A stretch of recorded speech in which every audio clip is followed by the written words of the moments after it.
sécuriser l'intelligence artificielle, c'est pas une mince affaire. Alors, on fait comment? Eh bien, pour répondre à cette question, j'ai invité Abdel Regragui. Vous êtes, directeur des technologies Gen AI, cloud, cyber pour la région IMIA chez Dell Technologies. Merci beaucoup d'être avec nous. Merci de l'invitation. Alors, j'ai pensé à un petit jeu qu'on pourrait faire ensemble. Je vais vous poser des questions vraies ou faux. Et puis, je vous demanderai d'argumenter, évidemment. Hein, ça, c'est des questions vraies ou faux sur la sécurité de l'IA. Alors, les systèmes d'intelligence artificielle sont trop complexes pour être sécurisés. C'est vrai ou c'est faux? Faux. Pourquoi? Parce que tout simplement, aujourd'hui, les infrastructures IA s'appuient quand même sur des infrastructures existantes. On a développé des modèles, on a développé de nouveaux flux. Beaucoup de modèles vont venir s'appuyer, mais l'infrastructure, ce n'est pas quelque chose de nouveau. On le Oui. protège depuis de nombreuses années. Le cas de l'IA apporte quelques challenges qui consistent à la volumétrie, à la manière d'intégrer et d'aller chercher les connecteurs et les différents environnements. Là, oui, il y a un travail d'innovation et de déploiement, mais en ça, la sécurité des systèmes IA réside sur la même démarche que ce qu'on fait depuis de nombreuses années chez Dell Technologies. Ok. Alors, vrai ou faux, on a déjà tout ce qu'il faut aujourd'hui pour sécuriser l'IA, justement. Alors, oui et non. Difficile de répondre d'une manière très simple à cette question. Alors, on a pas mal de choses. Comme je l'ai dit, globalement, on a la possibilité d'aller protéger la donnée. On va avoir la capacité de protéger les accès à différents systèmes, que ce soit sur la phase d'entraînement, que ce soit d'ajustement ou de déploiement en production. Pour autant, il y a énormément d'acteurs qui viennent alimenter ces différents modèles, qui vont apporter de la valeur sur ces systèmes-là. Et là, il y a un travail d'engineering que nous, on fait avec nos partenaires ou au sein de nos développements pour pouvoir les prendre en charge. Mais globalement, sur la capacité d'aller chercher la donnée et surtout de pouvoir la restaurer, la reconstruire dans certains cas, parce qu'on parlera dans certains moments, parce que l'IA est une cible Oui. par les hackers.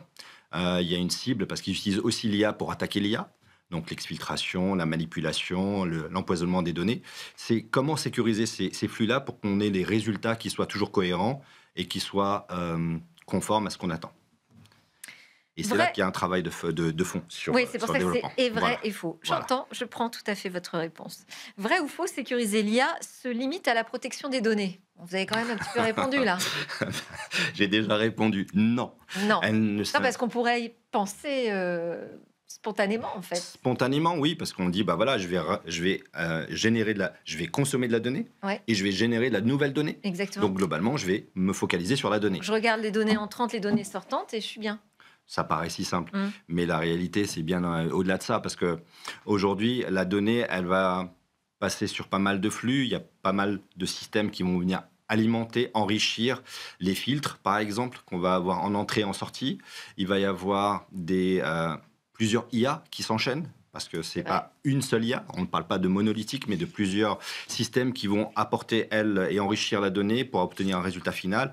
Et cette complexité fait que on aura besoin d'aller chercher les données et aussi les configurations et aussi certains paramétrages qui sont des fois dans le périmètre que l'on gère, mais aussi souvent avec des partenaires qui, eux, vont avoir des systèmes sur lesquels on n'a pas accès.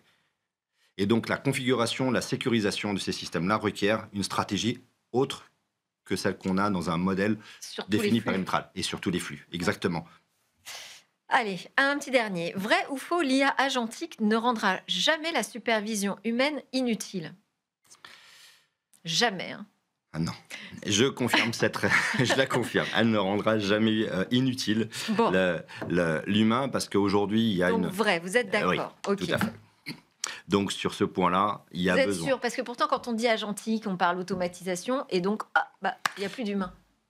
C'est ce qu'on pense. Il y a certaines tâches. On va pouvoir, dans la chaîne de création des différentes fonctionnalités que l'humain est capable de faire, on va pouvoir réduire, selon les métiers, selon les cas d'usage, entre 10% jusqu'à 80% l'intervention humaine, mais il y aura toujours besoin d'une intelligence humaine, parce que l'intelligence, elle, va pouvoir accélérer, c'est l'analytique, mais avoir cette capacité de trouver des chemins d'intelligence courts, de s'adapter à des environnements plus complexes, l'humain a toujours un avantage. Et cette capacité de contrôle et s'assurer que ce qu'on attend est conforme à ce que l'on veut dans le contexte qui a été demandé, l'humain jouera toujours un rôle. Parce qu'on entend aussi beaucoup parler maintenant d'IA qui sont capables de surveiller les IA, Oui. de faire finalement cette supervision.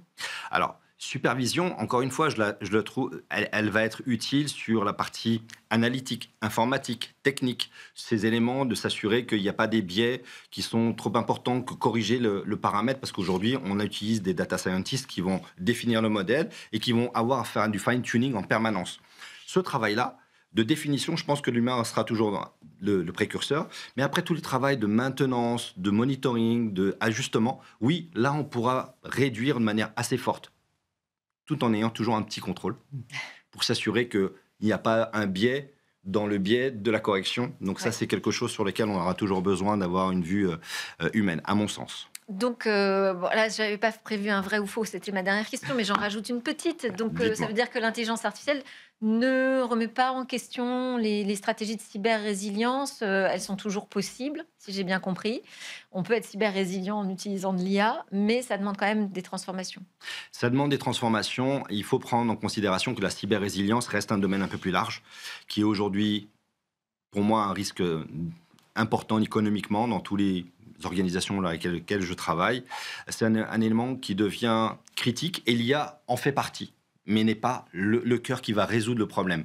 La résilience, c'est une posture, c'est un entraînement, comme le dit Lancier, et fortement je recommande, avec toutes les solutions qu'on pourrait avoir, si on n'est pas prêt à les utiliser et être prêt à l'éventualité, on ne pourra pas réagir correctement. Donc l'entraînement, avoir les bonnes pratiques et être capable de pouvoir partir du principe que si le système tombe, comment on fait? Donc avoir cette notion de résilience, de continuer à servir Continuité d'activité. d'activité. Et ça, c'est quelque chose qui m'inquiète parce qu'on pense qu'avec l'IA, on va résoudre ces problèmes-là, mais en réalité, on se crée un nouveau challenge parce que qu'est-ce qui se passe si on n'a plus d'IA?